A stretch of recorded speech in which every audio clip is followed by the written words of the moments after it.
The Scumbullies are going to be here in a couple of minutes and play live. It's going to be exciting. But right now we've got Pierre Poulin and Françoise Soria from the New Acropolis Institute.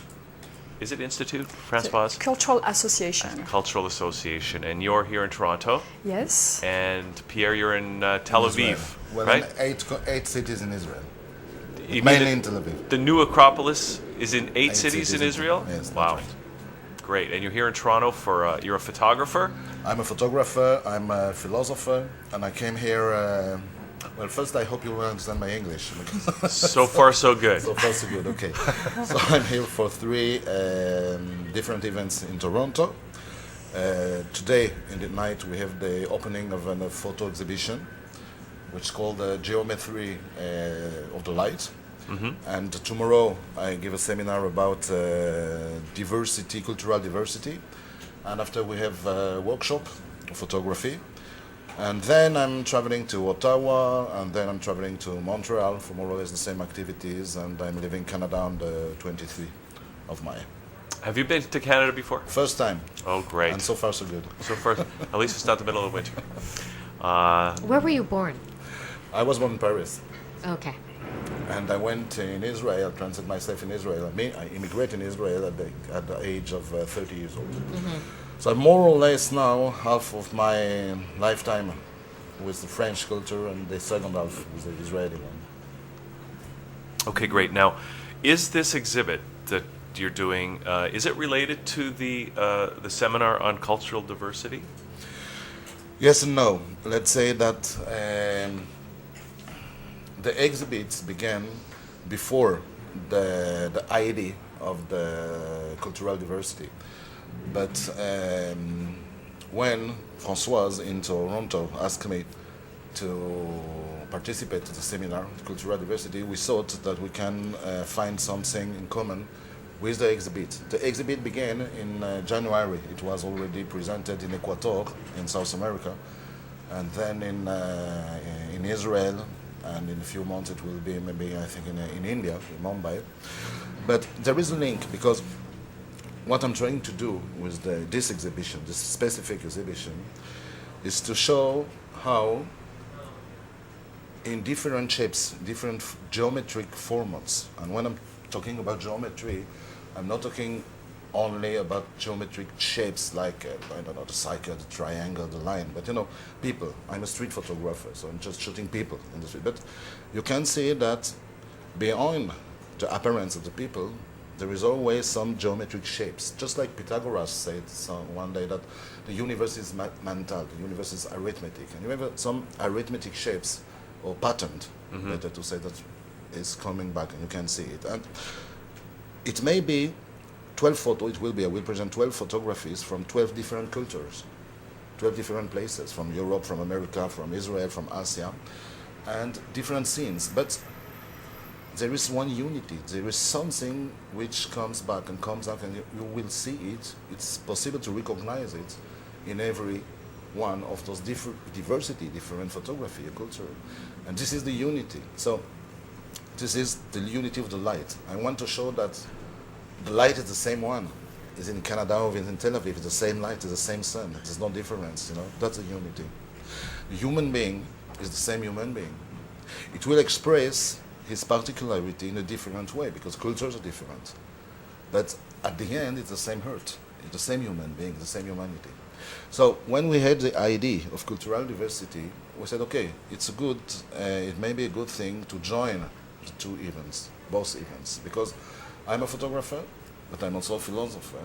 And I think, as I'm coming from Israel, at least I'm living in Israel in the last 25 years of my life, I'm Israeli, we have this challenge, very strong, of cultural diversity in Israel. In the Israeli society, because the Israeli society is a society born from immigrations, more or less from Canada also, from people, Jewish people who are coming from all over the world. And we have the problem between Israeli or Jewish society and all the Arab culture around, which is also a challenge. So to mix this together, the experience of the Israeli society, the experience of the philosophical way I'm trying to live in, well, I began before coming in Israel. It's more or less 30 years that I'm living like a philosopher and try to teach philosophy. And the experience of the photography, so it was a good opportunity to, to join all those things together and to see how philosophy can help photography and photography can help the Israeli experience, and all together trying to present something, this time in Canada. All right. So would you say that your work as a photographer and with the philosophy that you bring to that work, is it an act of bringing people together and Absolutely. helping to ameliorate the problems between different cultures, different religions, and that sort of thing? Absolutely. I think that, both are coming together. And I don't see myself today like a philosopher without being photographer, photographer without being philosopher, When people are asking me what is my profession, I cannot say photographer and I cannot say philosopher. I say philosopher, photographer, and philosopher. I try to, I say myself, I'm FIFO. It's a new word. FIFO is philosopher, photographer. It's together. It's a new profession, new way of life. Why? Because in photography, you will obviously take snapshots of reality. So photography is about diversity, because you will never take twice the same pictures. It's always difference. But when you begin photography, you look at photography with the philosophical background. So this is just the same process I talked about previously. You have to see what unites beyond the diversity, and you begin to understand that the diversity is like a mask, it's like an appearance. But the diversity is not wrong, it's not bad, it's good. It can, how do you say in English? I can say it in French, enrichissez. It's enriching. Enriching, okay. Yeah. Sorry for I said my English. It's okay. Time. It can enrich our own vision of life, because it's like a Plato, for example, talk about the archetypes. Right? The archetypes, or I take another example, in the old monotheistic religions, way of life, is it Judaism, is it Islam, is it Christianity? So you have the idea of the unity, the one, the one God. But the one, you cannot tell his name. For example, in Judaism, you cannot tell the name of God. Why? Because there is no sound who can englobe all the sounds. So you cannot tell him. You cannot make the reproduction of God, because there is no one form that englobe all the forms. So any form would be a lie in a sense. So all the forms together are different aspects of the one, different values of the one, different qualities of the one, different way to understand the one. So different pictures can show in different way from different culture the harmony one, the life one, the unity one, the beauty one. We are here for different individuals. Every one of us has a different shape. Two men, two women, different ages. I'm from Israel, you're from Canada, I think so, I don't know. Okay, everyone is from another, she's born in France, for example. And everyone is different, but we share the same humanity. We share the same fundamental pattern. But humanity is not you. Humanity is not me. Humanity is not one of us. Humanity is all of us. So one, and another one, another one, another one, another one, and this can be enrichment. Now, there is another problem, or challenge. I don't want to say problem, because problem, nobody wants problem. Problem is not good. Challenge, yes, people want challenge. Challenge is good. So it depends on us if we're relating to something like a problem or like a challenge. I prefer challenge. So, what is the challenge? The challenge is not only to recognize the diversity. This is okay. Everyone in Canada and Israel can recognize. I went yesterday for the first time, for the second day, in Toronto in the street, and I saw multiplicity of community. Chinese people, Japanese people, Indian people, Greek people, Canadian obviously people. Well, everybody is Canadian, but you have a lot of difficulty. Okay, this is easy to recognize.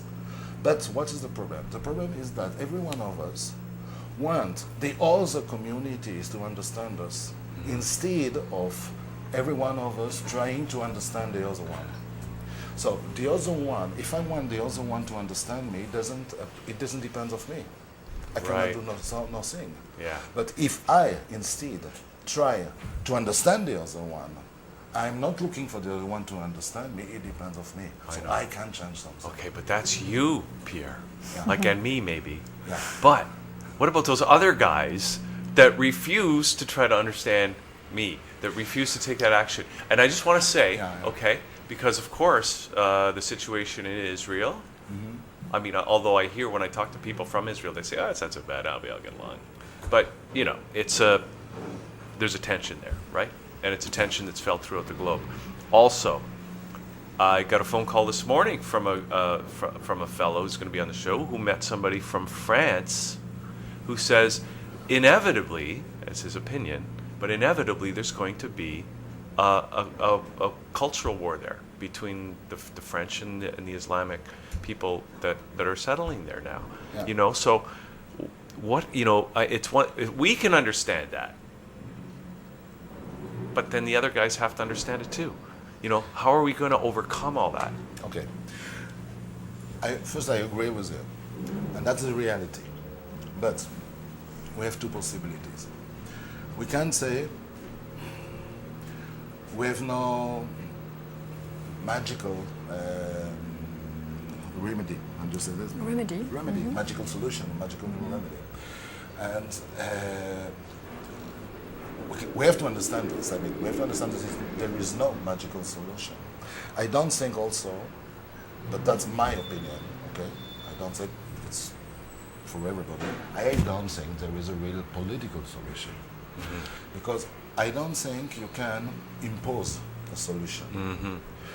As a philosopher, I would say that the only solution I believe to, and this is what I'm trying to do, because I believe in this, is to awake the consciousness of the necessity for an individual to recognize the other one. And I'm working drop after drop.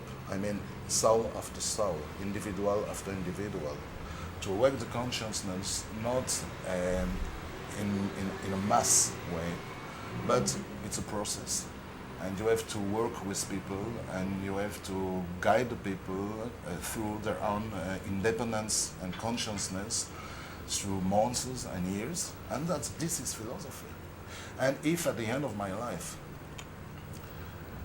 the influence of the little work I have done can awake to 10 or 100 maybe, or 200 and no more people, that because of my photographies, or because of the book I have wrote, or because of the influence, maybe they show me here, this interview, I don't know, and something will occur.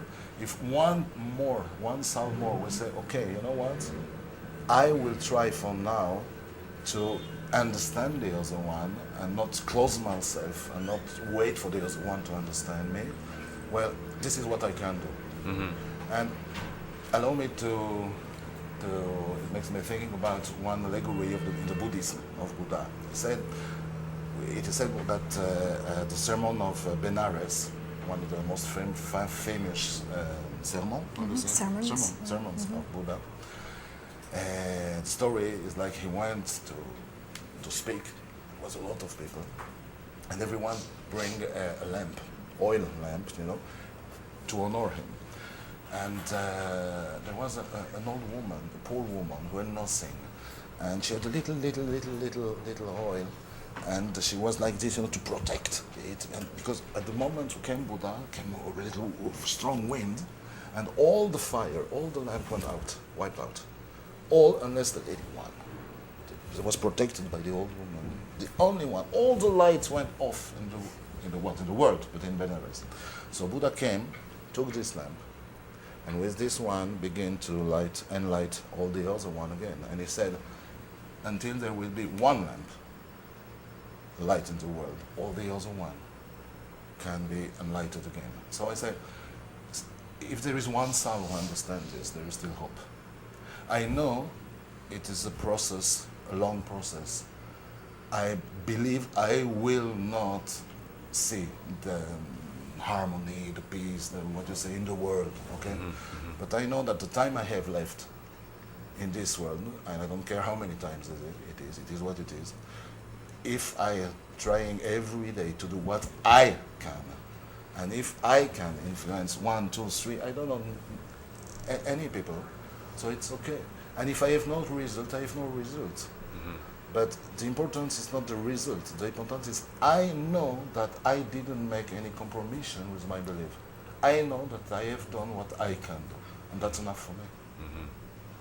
All right. So people, so and your exhibit is an example of the work that you're doing, you know, to take that positive step, Yes, right? yes. And people can see that tonight, Tonight, right? tonight. Now, where is it? And She knows Can it, I don't anybody know. just go, That's why I'm Françoise, here. or, It's to give the Toronto related information. So the exhibit is taking place at the Center for Social Innovation, which is not far from here. It's downtown. And the exact address is 215 Spadina Avenue on the 4th floor. So it's Spadina Avenue. What's the cross street? It's Queen and Dundas. Well, it's between, Queen and Dundas. Yeah, on so Spadina. on Spadina. On the 4th floor of that building. Do we have any ability to have that address popped up? No? Yeah, Okay. 215 Spadina Avenue, or you can Google Center for Social Innovation, which is quite known here. And tomorrow's seminar will take place at the same center, but on the ground floor. great. That's a great building over there too. Yeah, it's Yeah. very beautiful. So it's on the 4th floor tonight. And what time should people start to show up? It's starting at 6:30. Okay. Yeah, and it's going to last for about 2 hours. There will be a few words of introduction by Pierre, by a representative of the embassy, the consulate, of Israel, like the manager of the cultural affairs, who will also say a few words as the introduction, and also Denis Brickney will say a few words. He's the national director of the Acropolis Canada. And he's in the building right now.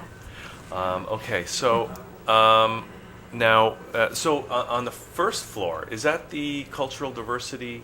Yes, indeed. It's lecture? Tomorrow at 7:30.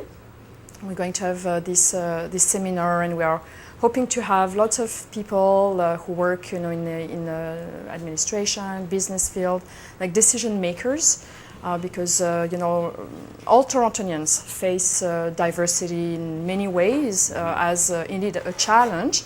But as philosophers, we believe that it can be really an adventure of bringing together human beings. So it's going to be a great, very interesting lecture tomorrow. Now, is there a charge? Is a cost to go to either the exhibit tonight or to the lecture? So tonight is free. Yeah, it's free. And tomorrow there's a fee, which is $40, the regular fee, and $15 for students. Okay, And that's there is a fantastic. workshop also. Yes, and there is a workshop on Saturday, which is at actually the University of Toronto Multi-Faith Center. Okay. The Multi-Faith Center? Yes. Where's that? I don't know. I don't know either. It I don't is. know either. No idea. It's actually on Spadina Avenue too, but it's between Bloor and College. Okay. And so it's a 569 Spadina Avenue. Okay, that's great. And now, Pierre, you mentioned you're going to Ottawa, you're going to Montreal. Are you taking the exhibit with you? And will you be doing also presentations with New Acropolis in More those or less, cities? yes, more or less. I'm working with New Acropolis all in Canada because New Acropolis was the association was organized all my tour in Canada. In Montreal, which in Ottawa, the next step is Ottawa. In Ottawa, we shall have the same cultural diversity seminar and the exhibition, but no workshop. And after, I'm going to Montreal, and in Montreal we shall have the workshop, but not the exhibition and the seminar. So the only place where you have the opportunity to have the whole package is Toronto. Right here in Toronto over the next 2 or 3 days. We're the winners. Right. Yeah. Right. Well, although people, if they have a car, they can go back and forth between Montreal and Ottawa and get the whole Yeah, package that's too. right. But they might have to do a little drive. And if they miss they can go to Israel next week. Next week you're going to be in 2 weeks. In 2 weeks. we're in Israel. Where? Hey, this is the internet. Whereabouts in Israel? Where in Israel? Yeah. Well, they can look exactly the exact place and date at the New Acropolis website in Israel. So it's New Acropolis org. Sorry, newacropolis.org.il. IL is the from Israel. Okay, great. So there will be all the information, but it will be written in Hebrew, so it will be a little bit difficult. Very to read. difficult. Pierre, I have a question. You have a camera here on the floor Yeah. beside you. Is that the camera that you use to take your pictures? Yes, that's the camera I use. It's a very little camera. It looks very little. Yeah.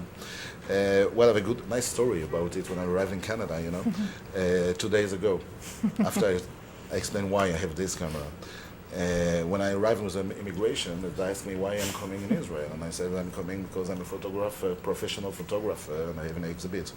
And they said, this is your camera?